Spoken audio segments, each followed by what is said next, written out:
Hi friends, welcome to Anita's Kitchen Kingdom. നമുക്കിന്ന് അരിപ്പൊടിയും കൊണ്ട് ഇടിയപ്പോ അങ്ങനെയുള്ളതിന്റെ ഏത് അരിപ്പൊടിയും വളരെ സോഫ്റ്റ് ആയിട്ട് പൊടിച്ചിട്ടുള്ള അരിപ്പൊടിയും കൊണ്ട് നമുക്ക് അപ്പം ഉണ്ടാക്കാം, വെള്ളപ്പം ഉണ്ടാക്കാൻ തുടങ്ങാം. അതിന് ഞാൻ 400 ഗ്രാം അരിപ്പൊടി എടുത്തിട്ടുണ്ട്, അരമുറി തേങ്ങ എടുത്തിട്ടുണ്ട്, ഇതാ തേങ്ങാപ്പാൽ എടുത്തിട്ടുണ്ട്. ഒന്നാം പാല് രണ്ടാം പാലെന്നൊന്നുമില്ല, ഒരു അരമുറി ഇതിന്റെ ഈ തേങ്ങ തിരുമിയതിന്റെ ബാക്കി ഇരുന്ന തേങ്ങ ഞാൻ നല്ലോണം കുറച്ച് വെള്ളം, ആവശ്യത്തിന് വെള്ളം ഒഴിച്ചു അടിച്ചു, അതിൽ നിന്ന് എടുത്താണ് ഇത് ഇതാ പാല്. അത് കുറച്ച് കൊഴുപ്പോട് കൂടിയാണ് ഞാൻ എടുത്തിരിക്കുന്നത്. വെള്ളം ഉണ്ട് അതിനകത്ത്, അതിന്റെ താഴെ വെള്ളമുണ്ട്, നമ്മളോട് ഒഴിക്കുമ്പോൾ അറിയാൻ പറ്റും. താഴെ വെള്ളത്തിലാണ് എടുത്തു വെച്ചിരിക്കുന്നത്. ഒന്ന് ഫ്രിഡ്ജിൽ വെച്ചൊന്ന് ഇതാകാൻ വേണ്ടിയിട്ട്. ഇനി നമുക്ക് വേണ്ടതാണ് അവില്. അത് ഒരു പിടി അവിലേ ഉള്ളൂ. ഇതിപ്പോ ഞാൻ നനച്ചിട്ട് ഒന്ന് കഴുകിയിട്ട് ഒന്ന് നനച്ചിട്ട് കൊണ്ടുവന്നിട്ട് ഇതിന്റെ കൂട്ടത്തിലിടും.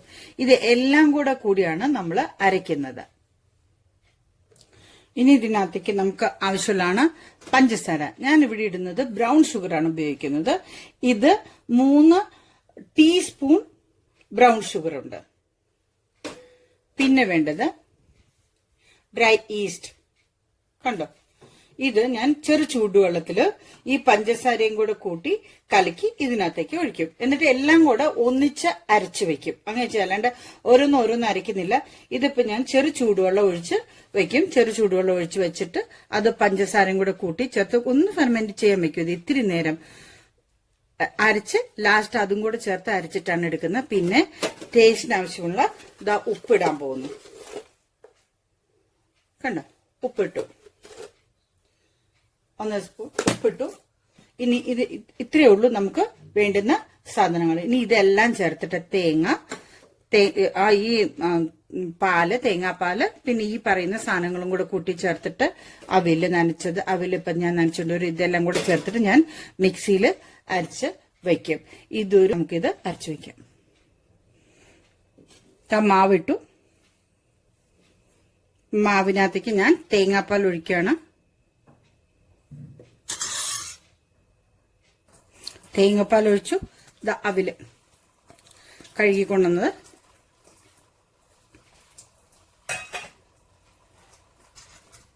ഇത് ഒന്ന് വലിയ പാത്രത്തിലിട്ടൊന്നും ഞാൻ ആവശ്യത്തിനുള്ള ചൂടുവെള്ളം കൂടെ ഒന്ന് കലക്കിയതിന് ശേഷം ഞാൻ മിക്സിയിലേക്ക് ഇടുള്ളൂ, അല്ലെങ്കിൽ അത് അരഞ്ഞു കിട്ടാൻ ഇത്തിരി ബുദ്ധിമുട്ടാവും. ഈ ഗ്ലാസ്സിന് ഇത്രയും വെള്ളം ഒഴിച്ചു, അതായത് 1/2 കപ്പ് വെള്ളം ഒഴിച്ചു. ഇതിനകത്ത് 150 ഗ്ലാസ് മാവ് അരച്ചുകൊണ്ട് വന്നു. അരച്ചതിന് ശേഷം അതൊന്ന് ഇളക്കി വെച്ചിട്ടുണ്ട്. കണ്ടോ, ഇളക്കി അത് ഇവിടം വരെ ഉള്ളു മാവ്, ഏകദേശം നമ്മുടെ ഒരു ഭാഗമേ ഉള്ളൂ. ഇനി ഇത് ഞാൻ ഇപ്പോ സമയം ഉച്ചയായിട്ടുണ്ട്. ഇനി നോക്കട്ടെ ഇത് വൈകുന്നേരത്തേക്ക് എത്രമാത്രം പുളിക്കുന്നു നോക്കാം. ഒരു 6-7 മണിക്കൂർ വെളിയിൽ വെച്ചിട്ട് നോക്കാം. ഇവിടെ അത്ര അധികം ചൂടൊന്നുമില്ല, നാട്ടിലത്തെ പോലെ. ഞങ്ങൾ പൂനെയിലാണെന്നറിയാലോ, ഇത് ഇത്ര അധികം ചൂടൊന്നുമില്ല. നോക്കട്ടെ ഇത് എത്രമാത്രം പുളിച്ചു വരുന്നത്. ഞാൻ നിങ്ങളെ ഇത് പുളിച്ച് മോളിൽ വന്നതിന് ശേഷം കാണിക്കാം. അത് പുളിച്ച് മോളിൽ വരുമ്പോഴത്തേക്ക് ഞാൻ ഉടനെ എടുത്ത് അതിനെ ഫ്രിഡ്ജിൽ വെക്കും. ഞാൻ അപ്പം ചുട്ട് കാണിക്കാം കേട്ടോ. നല്ലോണം പൊങ്ങി വന്നിട്ടുണ്ട് കേട്ടോ, നല്ല ഹോളൊക്കെ വന്നിരിക്കുന്നുണ്ടോ മാവില്ല. ഇനി ഇത് ഞാൻ അപ്പം ചുട്ട് കാണിക്കാം. മാവ് കണ്ടോ, പാകത്തിനായിട്ടുണ്ട്. ഒന്ന് ചൂടായി വരുമ്പോഴത്തേക്കും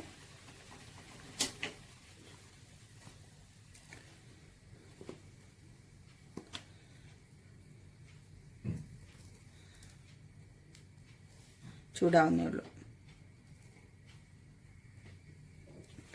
ഇത് അപ്പത്തിന്റെ മാവ് ഒഴിക്കാം നമുക്ക്.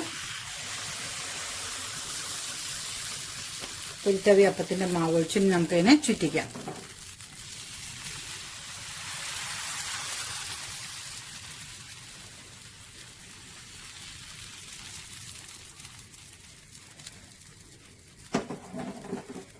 ഞാൻ ചുറ്റിച്ചു. ഹോള് വന്നിരിക്കുന്നുണ്ട്. എത്ര ഹോളാ നോക്കൂ, കണ്ടോ ഹോള് വന്നിരിക്കുന്നുണ്ടോ. കുറച്ച് ഹോള് വരുമ്പോ എത്ര എളുപ്പം നമ്മൾ അപ്പം ചുടാൻ നോക്ക്. അടച്ചു വെച്ചു.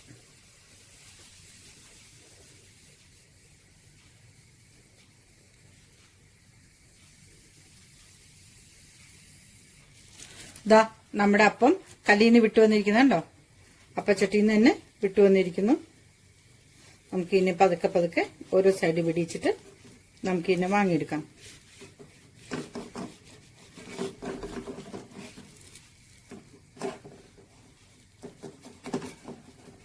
വളരെ സോഫ്റ്റാണ്.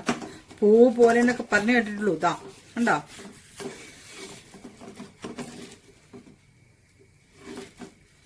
വേണ്ട ഇതാ ടേസ്റ്റ് എന്നറിയാമോ ഇതിന്? ഇനി ഒരെണ്ണോട്ട് ഞാൻ ചുട്ടു കാണിക്കാം.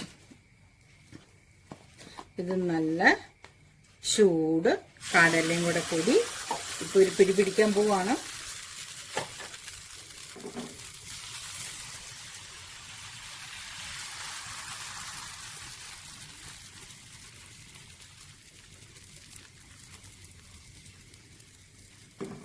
വേണമെങ്കിൽ നിങ്ങൾക്ക് ഇച്ചിരി കൂടെ വെള്ളം ചേർക്കാം ഇതിനകത്ത്. പക്ഷെ അതിന്റെ ആവശ്യം എനിക്ക് തോന്നിയില്ല. ഇത് അടച്ചു വെച്ചു. ഇതാ കണ്ടോ അപ്പം? കണ്ടോ നിങ്ങള്? എന്ത് സോഫ്റ്റ് അപ്പം നോക്കേ, എത്ര ഓട്ട വന്നിട്ടുണ്ടെന്ന് നോക്കൂ. കണ്ടോ? ഇതുപോലെ ഉണ്ടാക്കി നോക്കണം നിങ്ങള്. എത്ര പെട്ടെന്ന് നമ്മൾ ഉണ്ടാക്കിയത്. എനിക്ക് 3-4 മണിക്കൂറിനുള്ളിൽ തന്നെ അത് പൊങ്ങി വന്നു. ഇവിടുത്തെ ക്ലൈമറ്റ് അത്ര ചൂടില്ലെങ്കിൽ പോലും അത്രയും തന്നെ പൊങ്ങി വന്നു. ഇത് മാവ് ഞാനത് ഫ്രിഡ്ജിൽ എടുത്തു വെച്ചിരുന്നു. എന്നിട്ടാണ് ഇപ്പൊ ഉണ്ടാക്കിയത്. ഫ്രിഡ്ജിൽ നിന്ന് എടുത്തിട്ട് നമ്മൾ വെളിയിൽ വെക്കുമ്പോൾ ഒന്ന് തണുപ്പ് മാറണം. ഫ്രിഡ്ജിൽ നിന്ന് എടുത്ത് വെളിയിൽ വെച്ചതിന് ശേഷം മാവിനെ ഒന്ന് നല്ലോണം ഇളക്കിയിട്ട് ഒരു 10-15 മിനിറ്റ് അങ്ങനെ തന്നെ വയ്ക്കണം. അപ്പൊ അതൊന്നുകൂടെ പൊങ്ങി വരും. എന്നിട്ട് വേണം ഉണ്ടാക്കാൻ. ഫ്രിഡ്ജിൽ നിന്ന് എടുത്ത് അതേ തണുപ്പിൽ ഉണ്ടാക്കി കഴിഞ്ഞാൽ ഇങ്ങനെ വരില്ല. തണുപ്പൊന്നും മാറണം. അപ്പൊ നിങ്ങൾക്ക് എപ്പോഴാണ് ഉണ്ടാക്കണമെന്ന് വെച്ചാൽ അതിന് കുറച്ച് മുമ്പ് എടുത്ത് വെളിയിൽ വെച്ചിട്ട് ഒന്ന് ഇളക്കി വെക്കും. ഇനി ഇതൊക്കെ കഴിച്ച് നല്ലോണം ഇപ്പൊ നമുക്ക് അതിലേയും കൂടി ഇതിലേ കൂടെ പോയാലും വണ്ണം കൂടും. എന്തായാലും കഴിച്ചിട്ട് വണ്ണം കൂടാ അല്ലേ? കഴിച്ചിട്ട് വണ്ണം കൂടി ഇന്നെങ്കിലും ഉണ്ടല്ലോ. അപ്പൊ ഞാന് ഇതും നമ്മുടെ അപ്പവും നല്ല കടലക്കറി, നാട്ടിലെ വറുത്തരച്ച് നമ്മുടെ ഹോട്ടലിൽ കിട്ടുന്ന കടലക്കറിയും കൂടെ കൂടിയിട്ട് ഒരു പിടുത്തം പിടിക്കാൻ പോവാണ്. ഇനി നിങ്ങളിത് ഉണ്ടാക്കി നോക്കണം. ഇതാ അടുത്ത അപ്പം കൂടെ റെഡിയായി. ഇതും കൂടെ നമുക്ക് വാങ്ങാം.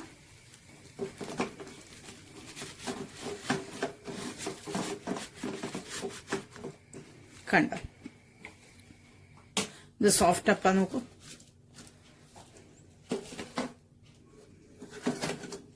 സോഫ്റ്റ് അപ്പം കണ്ടോ? ഇതെടുത്തിട്ട് നിങ്ങൾ ഇനി ഇതുണ്ടാക്കി നോക്കണം. എന്റെ ചാനല് നിങ്ങൾ സബ്സ്ക്രൈബ് ചെയ്യാൻ മറക്കരുത്. സബ്സ്ക്രൈബ് ചെയ്ത് കഴിയുമ്പോൾ തൊട്ടടുത്തൊരു ബെല്ലൈക്കൺ വരും. അത് പ്രസ് ചെയ്യാനും മറക്കരുത്. അത് ചെയ്താലേ ഞാൻ ഇടുന്ന എന്ത് ഇതിട്ടാലും നിങ്ങൾക്ക് അതിന്റെ നോട്ടിഫിക്കേഷൻ വരുള്ളൂ. അപ്പൊ എന്റെ ചാനല് ലൈക്ക് ചെയ്യണം, ഇതുണ്ടാക്കി നോക്കണം, ഷെയർ ചെയ്യാനും മറക്കരുത്. എന്റെ ചാനൽ വാച്ച് ചെയ്ത എല്ലാവർക്കും നന്ദി, നമസ്കാരം.